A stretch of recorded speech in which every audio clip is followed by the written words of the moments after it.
But let's begin here in Ottawa, where another pandemic relief program is causing headaches for the Liberals. The government's commercial rent assistance program is meant to help businesses struggling to pay their rent. The program was contracted out to MCAP, a mortgage financing company. And one of MCAP's senior vice presidents is Rob Silver, who you know from this show, who is also married to Katie Telford, the Prime Minister's chief of staff. Well, now the opposition is crying foul and calling for an investigation. For more on this, we've assembled a panel of MPs. Adam Van Koeverden is Parliamentary Secretary to the Minister of Diversity, Inclusion and Youth. He joins us from Milton, Ontario. Pierre Poilievre is the Conservative finance critic who joins us here in Ottawa. And Gord Johns is the NDP small business critic and joins us from Port Alberni, British Columbia. Gentlemen, all of you, welcome to the show. Good to be with you. Mr. Van Koeverden, I'd like to start with you. Why was this program contracted out in the first place? Why couldn't the public service have administered this? Well, first, I'd just like to say that the public service has been doing a fantastic job, particularly the CRA. And as we're aware, as we're all aware, the CRA deals primarily with tax-related services. Commercial rent is not a federal jurisdiction, so we had to find somebody who would be best served to deal with this program and work with the provinces. And through the National Housing Strategy, CMHC has relationships with the provinces and other relevant organizations such as MCAP, and it was determined that they were the best organization to take this program on. And I would state that it has been stated that it was unsuccessful. However, there's over 70,000 businesses, a couple of them in my riding of Milton, that I spoke with just as recently as Friday, who this has been helping. That's over $700 million directly to Canadian businesses. And while you might say it's not a home run, it certainly has been helping a tremendous number of Canadian businesses stay afloat during these challenging times. Mr. Poilievre, the success of the program is one issue. Who it was awarded to and how it was awarded is the one that you are seized upon. The Prime Minister's office is insistent that Katie Telford played no role in this, her husband played no role in this, and the way they had this set up was cleared by the Ethics Commissioner. So why do you feel an investigation is necessary here? Well, we don't know what was approved by the Ethics Commissioner, or we don't know if the Prime Minister's office asked the Ethics Commissioner if it could redirect this program away from its rightful place, at CRA, of course, to the Canada Mortgage and Housing Corporation, which has literally nothing to do with commercial rent. It has no experience in that area. And in fact, neither does the federal government, though, Mr. Poilievre. It is a provincial issue, right? No, you're quite wrong on that. In fact, the CRA deals with every single one of the businesses that will receive rental assistance. It has the capacity to direct deposit the money right into the bank accounts of those businesses. It is doing exactly that for the wage subsidy, even though the labor markets are provincial jurisdiction. And it can do so with rapid speed, as we saw people got the CERB within 5 days of applying. The CRA could easily have used its access to direct deposit to do the same for business in the need of rent assistance. And finally, the fact the government farmed this out to a corporation that then couldn't deal with the program and then subcontracted it to a Liberal-linked firm has delayed the program so that out of the 1.1 million businesses in this country, only 70,000 have received assistance. That's less than 10%. So while businesses like the one across the street from where I stand are going out under and their workers are losing their jobs, the Prime Minister is worried about helping his friends. Okay, Mr. Johns, I want to bring you in here on this. Your caucus colleague, Peter Julian, said he'd be writing the Ethics Commissioner to look into this. But what Katie Telford and the Prime Minister's office tells us is that they had communicated with the Ethics Commissioner when her husband, Rob Silver, took this job, and they were told that no ethics screen was required. So what makes you think Mario Dion, the Ethics Commissioner, might have changed his mind now? Well, right now, we have a lot of questions. Along with small business owners, we've been asking the government to make this program a tenant-driven program. Instead, they've chosen to make it a landlord-driven program. And as you might recall, when they initially rolled out this program, every landlord had to have a mortgage. It was bizarre. Landlords even thought it was bizarre. Right now, small business people especially, that drive our economies, they need help. And, instead, they're losing their businesses. People are losing their jobs. We're hearing about another Liberal insider that got help, and it's the same story over and over again. Meanwhile, it's everyday Canadians that are paying the heavy price and struggle to make ends meet. The finance minister keeps saying he's listening and willing to make changes. Well, now we know who he's listening to. It's to companies like that of where the senior vice president is a spouse of the chief of staff of the prime minister, instead of small business people. And just like the WE program, it's students that suffer. Now it's small business people. Why don't they just fix the program and make it so it's tenant-driven and help people instead of designing programs that don't help people that need help the most? Adam Van Koeveren, I'd like to get you to respond to that. They say they're helping Liberal insiders and companies with Liberal ties. What's your reaction to the claims from the opposition? I reject that. I flatly reject it because the ethics commissioner has said the exact same. Before Mr. Silver was hired, out of an abundance of caution, Ms. Telford submitted to, a review. Even when they said there's no need to submit to a review, this was all checked. And these decisions were not made by Cabinet or by Ms. Telford. These decisions were made by CMHC. I flatly reject the allegation that this is a corporation. This is a Crown corporation that's responsible for their own operations. And they indeed did find that a partner organization would be well served to help administer this. But I'd also just point out to Mr. John's point, we are also helping landlords. This program helps landlords and tenants because landlords have also been hit with the possibility of vacancy, with the possibility of so many businesses going flat and not being able to fill those vacant buildings. So I've heard from landlords and small businesses alike in my riding that this program is working, and certainly we want to help as many Canadians as possible and as many Canadian businesses as possible. But I flatly reject that over $750 million now is any small feat in administering the commercial rent assistance program to Canadian businesses. Mr. Poilievre, I want to bring you back in if I can. We have heard Katie Telford and the Prime Minister's office say she had nothing to do with the program design. She had nothing to do with the program award. You want the Finance Committee to investigate. What would you need to see to be satisfied that nothing unethical was done here?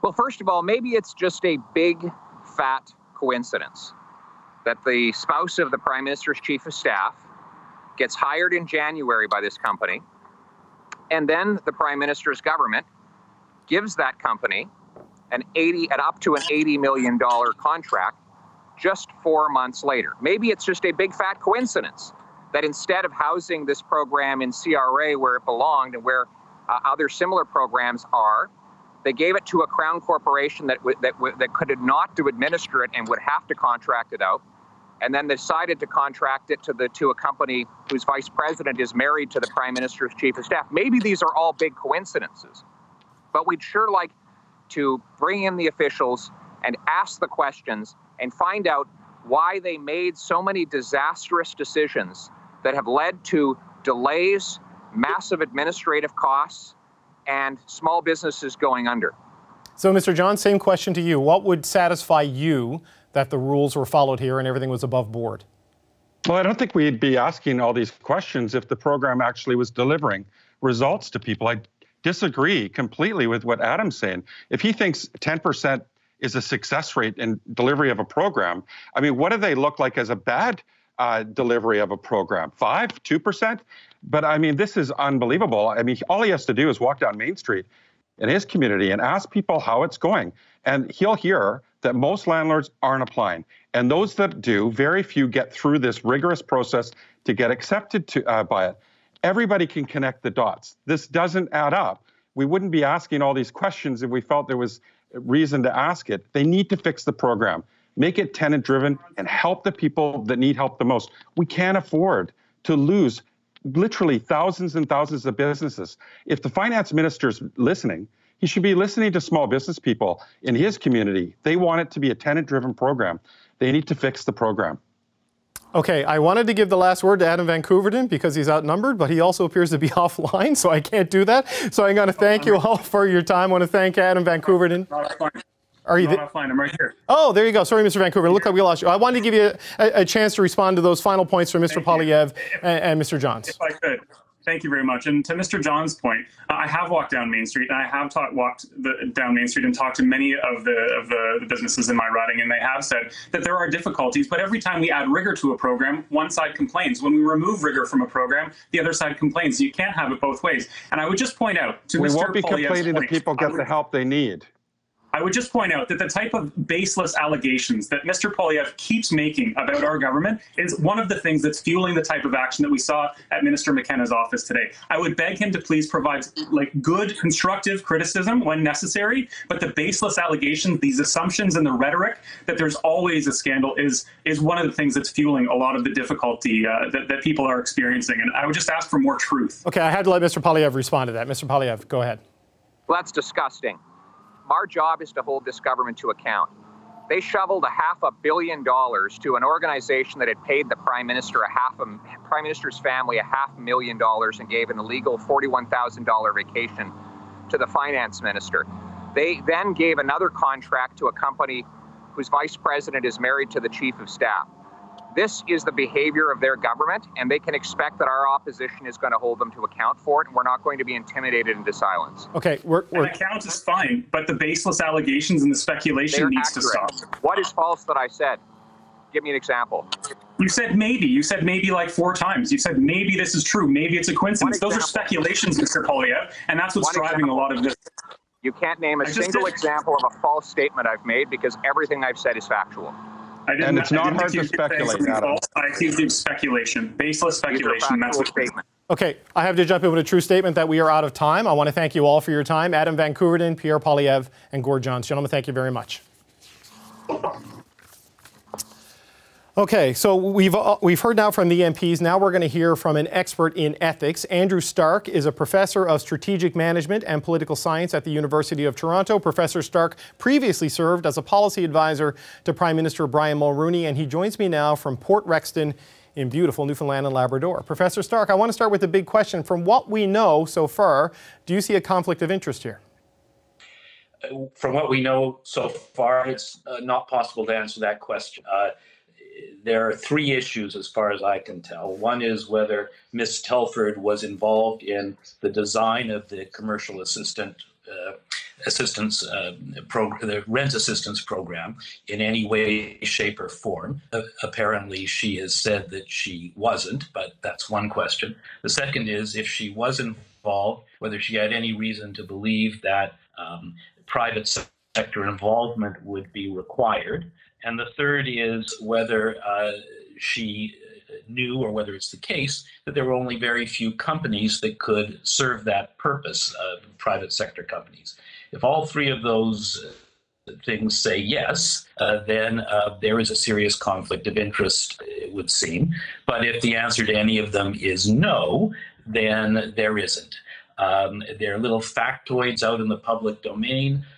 It would appear as if, in fact, CMHC only considered 2 companies. So I guess that Mr. Silver's company is one that would have been in the spotlight for such an opportunity. But CMHC has also said that it made the decision to involve a private sector partner, which may suggest that when the program was designed, that wasn't contemplated. And you just reported that Ms. Telford says that she was not involved, if I got that correctly. Yeah, that's from the Prime Minister's office. I asked them directly today. She had nothing to do with the design or the awarding, is what they tell me. Well, if she was not involved, and those other considerations are also the case, then it would seem to me that she was not in a conflict of interest. Those would be the principles or the questions, though, that I think would have to be asked to determine whether she was or wasn't. So we also know that in January, Telford, she voluntarily set up this conflict of interest screen between herself, her husband, and his employer, with the goal of ensuring what they say that we should not be exposed to any real or perceived conflicts of interest. So she went to the Ethics Commissioner months before this happened, before we were even in a pandemic. Does that not shield her here? Is that not enough? It's unclear. It was to her credit that she did that. But if the ethics screen only was going to catch situations where MCAP, Mr. Silver's company, came up in some fashion before the PMO, it wouldn't suffice, because designing a broader program like this, which is it's a major government program that could have affected Mr. Silver's company's interests. In fact, that did is unlikely to have been caught by such a screen because it's a much broader program, and MCAP itself wouldn't have been specifically mentioned or highlighted. So it's unclear whether such a screen would have sufficed in a case like this. It becomes very difficult, though, to catch everything, right? If you're going to have a double working family, have a senior position in government and, a position in the private sector, I mean, from your view right now, specifically, what questions need to be answered here to establish whether or not this was a real, true conflict? What's the biggest one? Well, the three questions, if Ms. Telford was not involved at all, if she in effect recused herself from any involvement in this program, in its design or conception, then she couldn't be in a conflict of interest, even though her husband had an interest at stake. She wasn't conflicted because she wasn't involved. That's the big question. If she was involved, then the question is whether she knew that this program would engage private sector partners and whether there were only a very few possibilities for those partners, among them her husband's firm. If the answers to all of those three questions are yes, then she's in a serious conflict of interest. But it's unclear whether the answers to one or more of them might be no, in which case she wouldn't be. So you heard the conversation we just had with the MPs from the three main national parties. What do you think is the best format to answer these questions? Is this something that should go to a committee, or is this something that should be left to the Ethics Commissioner to look into and deliver a report on? My own view is that it should go to a committee because there are a broad set of questions that need to be answered, the ones that I've identified.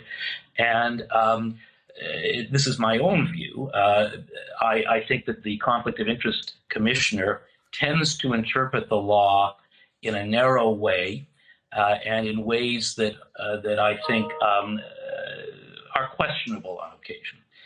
So if Ms. Telford is willing to answer these questions, I know that a committee can be a bit of a political circus, but on the other hand, I think it would be a more satisfactory way of engaging in the issue. The Conflict of Interest Commissioner it could report, but again, the scope of the commissioner is often narrowed by the commissioner himself or herself in ways that are not entirely satisfactory. Okay. Andrew Stark, thank you so much for your time. Thank you. That's Andrew Stark speaking to us from Port Rexon, Newfoundland and Labrador. Hi, I'm Vashi Capellos, host of Power in Politics. See more of our show by subscribing to the CBC News channel or click the link for another video.